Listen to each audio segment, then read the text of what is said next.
Si tu as cliqué sur cette vidéo, c'est que comme moi, tu as aimé cet animé qui est sorti il n'y a pas longtemps, soit Jigokuraku Hell Paradise. Et cet animé est juste une pure masterclass, que ce soit les développements de caractères, l'histoire, le plot twist, les OST et surtout les génériques qui est magnifique. Et aujourd'hui, nous allons voir quelques points pour savoir si cet animé réellement surpasse Chainsaw Man. Est-ce que Hell Paradise est meilleur que Chainsaw Man? Si tu as cliqué sur cette vidéo, c'est parce que tu es intéressé par cet animé qui est, ma foi, une pure merveille. L'animé compte cependant jusque 5 épisodes et je suis sûre que pour les personnes qui ont lu le manga, vous savez très bien de quoi je parle. Cet animé, je l'attends pied ferme et cet animé, je suis sûre que vous allez juste aimer. Alors assieds-toi très confortablement, prends de quoi manger, prends de quoi grignoter. Sur cette vidéo, nous allons réellement expliquer tout le point qui fait que Hell Paradise est meilleur que Chainsaw Man.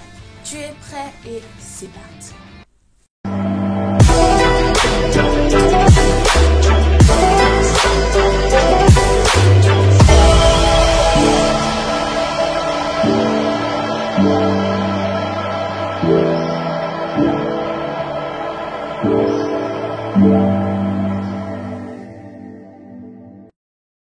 Hello les besto friendos, j'espère que tu vas bien. Moi ça pète le feu, ça fait une éternité que j'ai pas tourné de vidéo, mais oh là là.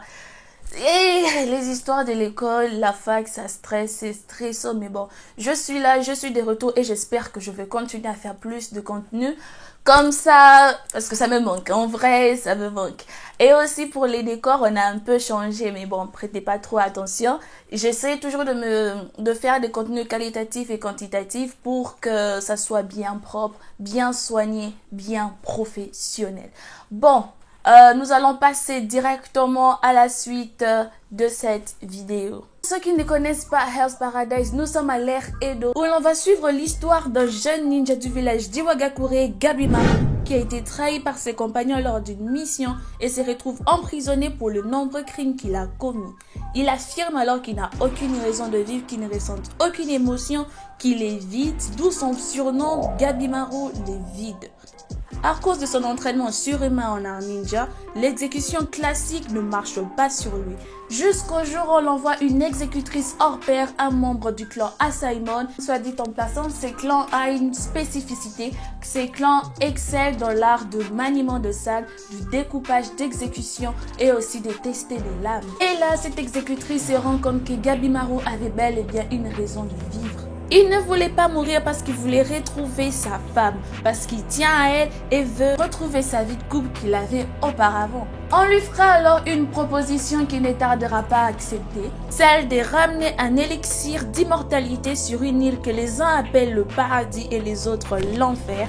Et celui qui reportera cet élixir s'en verra gracié et il aura une lettre qui lui permettra d'effacer tous les crimes commis durant toute sa vie. Et là, je te vois, tu te dis, mais ouais, Tsunade-sama, c'est ce genre de hypnosis qui va dépasser Chainsaw Man. Est-ce que tu te fous de nous? Bien sûr que non, je me fous pas de vous. Donc, pour la seule et bonne raison que cet animé a été fait par l'assistant de Tatsuki Fujimoto, Yoji Kaku, qu'il a travaillé avec Tatsuki Fujimoto sur son œuvre Fire Punch. Donc, il a amassé d'expérience, il a amassé d'expertise, il a amassé du génie, il a appris auprès d'un génie, il a peaufiné son œuvre, d'où cette masterpiece. Je vous dis, je te le garantis pour les mangas readers, vous savez de quoi je parle. Cet animé est juste une pépite. Si pour expliquer en quoi est-ce que cet animé est meilleur que Chainsaw Man, je vais t'expliquer en passant par quelques points. Nous allons commencer d'abord par les persos principaux. Chainsaw Man, personnage principal Denji, et Hell Paradise, personnage principal Gabimaru. Les deux, si tu suis le premier épisode, ils ont la même histoire, la même approche, presque le même style de développement. Nous avons Denji qui a été au premier épisode, qui est peint comme un héros qui n'a pas de but dans la vie, qui veut juste serrer Makima, qui veut juste que manger, dormir et voilà, juste des besoins basiques, qui fait de lui un anti-héros. Et on a aussi la même approche avec Gabimaru de l'autre côté, qui lui aussi, dans le premier épisode, s'est dit que je suis vide, que je n'ai pas d'émotion, que je ne ressens rien, j'ai aucune volonté, j'exécute les ordres. Si on me demande de tuer quelqu'un, je le tue pour les intérêts du shogun. Dès la fin du premier épisode, on se rend compte que en fait, Gabimaru était en train de se persuader à lui-même qu'il était sans émotion, qu'il était vide et qu'il voulait mourir, qu'il voulait essayer de se convaincre pour accepter son sort parce qu'il était littéralement désespéré de ne plus retrouver sa bien-aimée. Et ça change la donne. Contrairement à Chainsaw Man qui nous suivons un héros qui n'a pratiquement aucun but dans la vie, il veut juste manger, boire, dormir, serrer Makima et faire tout ce qu'elle lui demande en espérant un jour qu'il va pouvoir la serrer. Ici, on a quelque chose de bien plus profond. On parle du lien entre Gabimaru avec sa femme Yui et aussi le côté où l'héros principal de shonen est marié. Et ça, je trouve que c'est personnellement unique. Aucun manga shonen que j'ai lu jusqu'à présent où on a déjà le premier épisode, les héros est déjà marié. J'en ai pas trouvé. Et ça, je trouvais que c'était franchement bien trouvé. Ça renvoie une touche d'unique. Donc c'est quelque chose d'assez unique où on voit l'amour entre deux personnages déjà qui sont mariés. Les héros shonen est déjà marié. Et aussi, ça traite de l'amour comme Chainsaw Man en fait. Sauf que là, l'approche est réellement bien emmenée. J'ai pas envie de beaucoup parler parce que l'anime n'est pas encore fini et que moi j'ai lu le manga, j'ai tout lu. Les mangas, ils ne comptent que 128 chapitres et c'est déjà fini.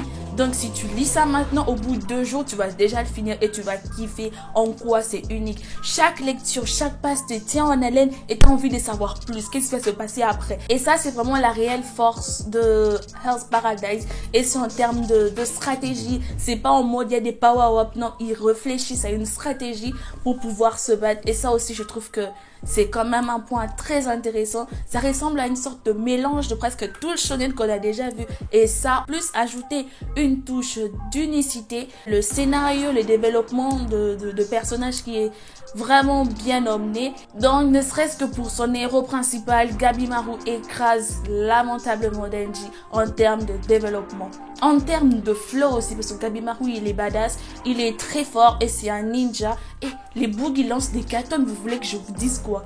Il lance des katanas, vous voulez que je vous dise quoi? C'est le best! Bon, je dis pas en termes de force, mais carrément en termes de développement, Gabimaru, il explose Denji. Et ça, c'est ce qu'on aime. Développement de caractère, ses caractères est tellement bien développé, il porte à lui l'histoire. Tandis que Denji, c'est l'histoire qui lui porte.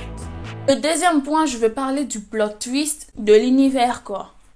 Comme vous l'avez bien remarqué, Chainsaw Man et Hell's Paradise, ils ont les mêmes trucs en commun. Ce qui est le fait que leur univers soit aussi grotesque. Franchement, que ça soit en termes de chara-design de monstres, les auteurs, que ça soit Fujimoto ou encore Kaku, les deux, ils ont su laisser cours à leur imagination, quoi. Parce que il y a des monstres, tu te dis, mais comment tu peux imaginer créer de monstres pareils? Comment tu peux imaginer créer quelque chose de pareil? Et ça, tu te rends compte que les deux, tu te rends compte qu'il y a une sorte de similitude. Et ça prouve bien que Kaku a su s'inspirer de Fujimoto en termes d'imagination. Parce que moi, j'ai remarqué un truc juste à partir du générique. Et ça, c'est bien avant que je lise les mangas. Quand j'ai vu les génériques, là, partout, on montre Jufa et Taofa, les deux Tensei. Et là, quand j'ai vu ça, j'ai directement pensé à Chainsaw Man. Je sais pas, mais j'ai directement pensé à Chainsaw Man. Je me suis dit, mais ça, c'est comme du Chainsaw Man. Directement, ça tapait dans ma tête. Et quand j'ai vu que Yuji Kaku avait travaillé avec Fujimoto sur Fire Punch, je me suis dit, mince alors, mais c'est normal en fait que ça ait le même truc. C'est normal en fait que ça ait la similitude en fait en termes de monstres ou de chara-design et même l'univers, quoi. L'univers est extrêmement riche, mais je préfère légèrement Hell's Paradise parce que les côtés historiques et les côtés religieux que je trouve pas. Chainsaw Man, c'est bien, je dis pas que Chainsaw Man c'est éclaté, je n'ai jamais dit ça. J'ai même vanté les mérites de Chainsaw Man, c'est parmi les animés que j'ai aimé lire cette année, mais j'ai encore plus aimé lire Hell's Paradise que Chainsaw Man, que ce soit en termes d'histoire. Et là ils invoquent la guerre de Sekigahara et je trouvais que c'était vraiment intéressant. Ça donne plus d'informations sur cette guerre des 10 jours qui a touché le Japon pendant l'ère Edo. Et ça, j'aime bien le côté culturel, tu vois, par rapport à Chainsaw Man où ça se passe limite à la société actuelle. Si on était toujours dans la société on était toujours dans l'ère Edo, j'aurais aimé Chainsaw Man parce que c'est dans l'ère moderne, quelque chose qui je n'ai pas actuellement, tu vois.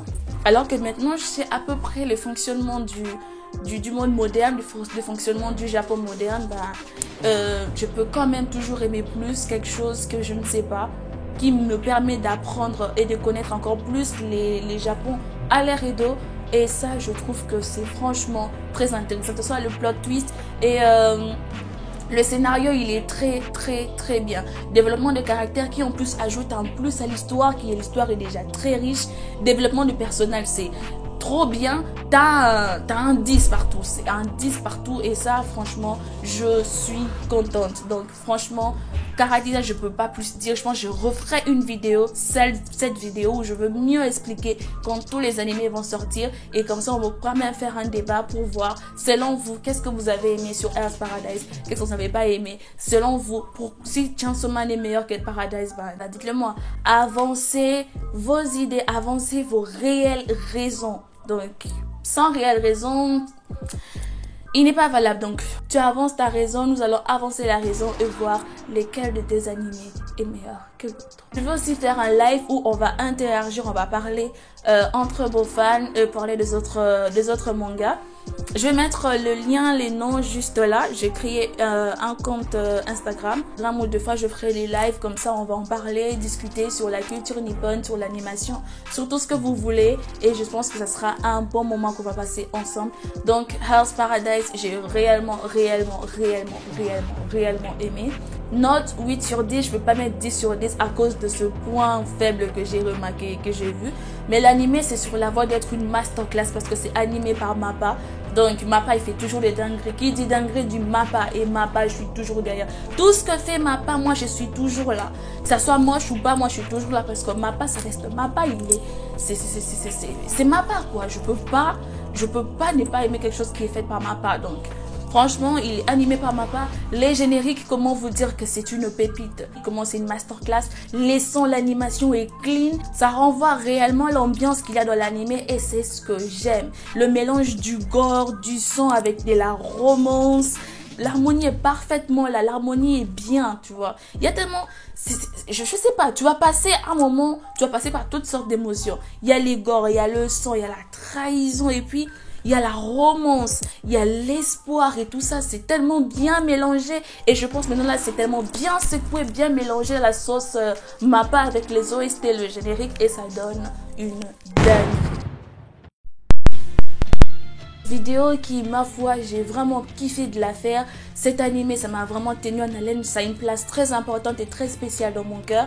Et j'espère vraiment que ça sera une masterclass. Les combats, j'espère vraiment qu'ils vont nous délivrer les meilleurs combats comme dans le manga. Et j'espère vraiment que ça sera très bon. Quand tout sera fait, je vais refaire une vidéo critique où je vais parler du point fort, du point faible, de manga, de l'animation, que ce soit de tout en fait. Je parlerai de ça à la fin de l'animé. Et ça, j'espère que tu seras là. N'oublie pas de t'abonner, de liker et d'activer la cloche de notification pour ne pas rater les prochaines vidéos qui arriveront très bientôt. N'oublie pas aussi de t'abonner sur ma page, sur mon compte Instagram qui est Lady Bibi. Et là, nous allons parler de tout ce que vous voulez, de l'animation japonaise, du manga, du webtoon. Et voilà, on va juste passer un bon moment autour de la Japanimation. On se retrouve très prochainement pour une nouvelle vidéo. Sayonara les amis. Bye bye.